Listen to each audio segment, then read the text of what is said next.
Acidity বা gastric এই অস্বস্তিকর জ্বালাপোড়া অনুভব করেননি এমন মানুষ খুঁজে পাওয়া ভার। কিন্তু কেন আমাদের পেটে এই আগুনের সৃষ্টি হয়? আমাদের পাকস্থলিতে প্রাকৃতিকভাবেই তৈরি হয় এক শক্তিশালী অ্যাসিড, যার নাম হাইড্রোক্লোরিক অ্যাসিড। এই অ্যাসিডের প্রধান কাজ হল আমরা যা খাই তা হজম করা এবং খাবারের সাথে আসা ক্ষতিকর জীবাণু ধ্বংস করা। পাকস্থলীর নিজের দেওয়ালকে এই শক্তিশালী অ্যাসিড থেকে বাঁচাতে শরীরে একটি বিশেষ মিউকাস লেয়ার বা পিচ্ছিল আবরণ থাকে। যতক্ষণ এই অ্যাসিড এবং মিউকাসের মধ্যে ভারসাম্য থাকে ততক্ষণ আমরা সুস্থ থাকি, কিন্তু এই ভারসাম্য নষ্ট হলেই শুরু হয় সমস্যা। অ্যাসিডিটির অন্যতম প্রধান কারণ হল অতিরিক্ত খাবার খাওয়া। পেট যখন অতিরিক্ত ভরে যায় তখন অ্যাসিড উপচে পড়ার সম্ভাবনা থাকে। অতিরিক্ত ঝাল, মশলাযুক্ত এবং ভাজাভুজি খাবার পাকস্থলীতে অ্যাসিডের উৎপাদন কয়েক গুণ বাড়িয়ে দেয়। পাকস্থলী এবং খাদ্যনালীর মাঝখানে একটি কপাট বা ভাল্ব থাকে, যা খাবার ঢোকার পর বন্ধ হয়ে যায়। যখন এই ভাল্বটি দুর্বল হয়ে পড়ে বা ঠিকমতো বন্ধ হয় না, তখন অ্যাসিড উপরের দিকে উঠে আসে। একে বলা হয় অ্যাসিড রিফ্লাক্স। খাদ্যনালীর দেওয়াল পাকস্থলীর মতো মজবুত নয়, তাই অ্যাসিড লাগামাত্রই আমাদের বুক জ্বালা বা হার্ট বার্ন শুরু হয়। দীর্ঘক্ষণ না খেয়ে থাকলে পাকস্থলীর অ্যাসিড সরাসরি তার নিজের দেওয়ালের ওপর আক্রমণ শুরু করে, যা থেকে গ্যাস্ট্রিকের ব্যথা হয়। ধূমপান এই ভাল্বটিকে শিথিল করে দেয়, ফলে ধূমপায়ীদের ক্ষেত্রে অ্যাসিডিটির সমস্যা অনেক বেশি দেখা যায়। খাবার খেয়েই শুয়ে পড়লে মাধ্যাকর্ষণের কারণে অ্যাসিড খুব সহজেই উপরে উঠে আসে। কফি, চা এবং কার্বোনেটেড ড্রিঙ্কস পাকস্থলীর অ্যাসিডের মাত্রা বাড়িয়ে দেয় এবং অস্বস্তি তৈরি করে। অতিরিক্ত দুশ্চিন্তা করলে আমাদের মস্তিষ্ক পাকস্থলীকে বেশি অ্যাসিড তৈরির সংকেত পাঠায়। গ্যাস্ট্রিকের আরেকটি বড় কারণ হল এইচ পাইলোরি নামক ব্যাকটেরিয়া, যা মিউকাস লেয়ার ধ্বংস করে ক্ষত সৃষ্টি করে। যখন এই সংক্রমণ বা অ্যাসিড পাকস্থলীর দেওয়ালকে পুড়িয়ে ফেলে, তখন সেখানে ঘা বা আলসার তৈরি হয়। অ্যাসিডিটির কারণে পেটে গ্যাস জমে পেট ফেঁপে থাকতে পারে, যা অত্যন্ত অস্বস্তিকর। মুখে টক জল আসা বা টক ঢেকুর ওঠা হল অ্যাসিডিটির অন্যতম লক্ষণ। অনেকের ক্ষেত্রে অতিরিক্ত গ্যাস্ট্রিকের কারণে বমি বমি ভাব বা বমি হতে পারে। ডাক্তারের পরামর্শ ছাড়া ঘন ঘন গ্যাস্ট্রিকের ওষুধ খাওয়া শরীরের দীর্ঘমেয়াদী ক্ষতি করতে পারে। অ্যাসিডিটি এড়াতে একবারে অনেক না খেয়ে অল্প অল্প করে বারবার খাওয়ার অভ্যেস করুন। খাবার ভালো করে চিবিয়ে খেলে পাকস্থলীর কাজ সহজ হয় এবং অ্যাসিড কম লাগে।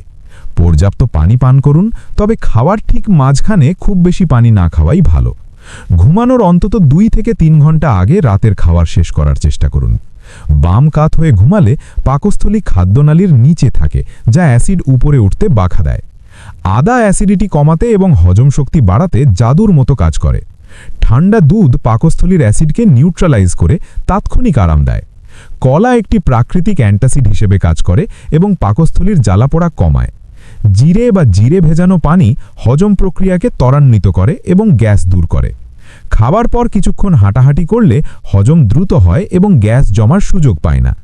অতিরিক্ত ওজন বা পেটের চর্বি পাকস্থলীতে চাপ সৃষ্টি করে অ্যাসিডিটি বাড়িয়ে যায়। খুব টাইট পোশাক বা বেল্ট পরলেও পেটে চাপ পড়ে অ্যাসিড রিফ্লাক্স হতে পারে। অ্যান্টাসিড ওষুধগুলো পাকস্থলীর অতিরিক্ত অ্যাসিডকে প্রশমিত করে সাময়িক মুক্তি দেয়। গ্যাস্ট্রিকের ক্যাপসুলগুলো পাকস্থলীর অ্যাসিড তৈরির পাম্পগুলোকে সাময়িকভাবে বন্ধ করে দেয়। তবে বছরের পর বছর এই ওষুধ খেলে হাড় দুর্বল হওয়া বা কিডনির সমস্যা হতে পারে। দইয়ের মতো প্রোবায়োটিক খাবার অন্ত্রের পরিবেশ ঠিক রাখে এবং গ্যাস হওয়া কমায়। অ্যালকোহল সরাসরি পাকস্থলীর সুরক্ষা কবচ নষ্ট করে দেয়, যা থেকে তীব্র গ্যাস্ট্রিক হয়। বাইরের কেনা খাবারে ব্যবহৃত নিম্নমানের তেল অ্যাসিডিটির প্রধান শত্রু। অবাক করা তথ্য হল, আমাদের পেটের অ্যাসিড এতটাই শক্তিশালী যে তা ধাতব কয়েনও গলিয়ে ফেলতে পারে। ভেগাস নার্ভের মাধ্যমে আমাদের মানসিক অবস্থা সরাসরি পেটের অ্যাসিড নিয়ন্ত্রণ করে। খাওয়ার পর 10 মিনিট বজ্রাসন করলে পরিপাকতন্ত্র অত্যন্ত সক্রিয় হয়। সুগার ফ্রি চুইংগাম লালা নিঃসরণ বাড়িয়ে খাদ্যনালীর অ্যাসিড ধুইয়ে ফেলতে সাহায্য করতে পারে।